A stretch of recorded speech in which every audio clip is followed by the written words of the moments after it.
Walter de la Mare, written about 100 years ago. It is called The Listeners. "Is there anybody there?"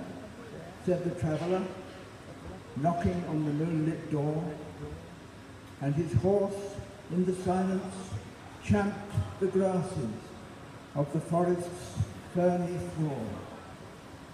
And a bird flew up out of the turret above the traveller's head, and he smote upon the door again a second time. "Is there anybody there?" he said, but no one descended to the traveller.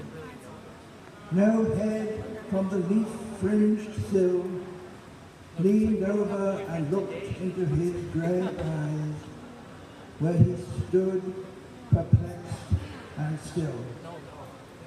But only a host of phantom listeners that dwelt in the lone house then stood listening in the quiet of the moonlight to that voice from the world of men, stood thronging the faint moonbeams on the dark stair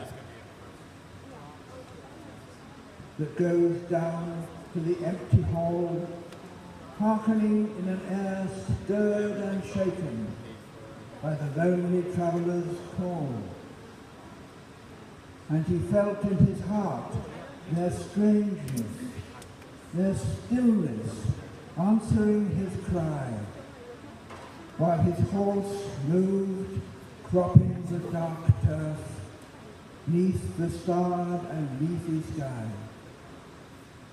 For he suddenly smote on the door even louder and lifted his head. "Tell them I came, and no one answered, that I kept my word," he said. Never the least stir made the listeners, though every word he spake fell echoing through the shadows of the still house from the one man left awake. Aye, they heard his foot upon the stirrup and the sound of iron on stone, and how the silence surged softly backward when the plunging hooves were gone.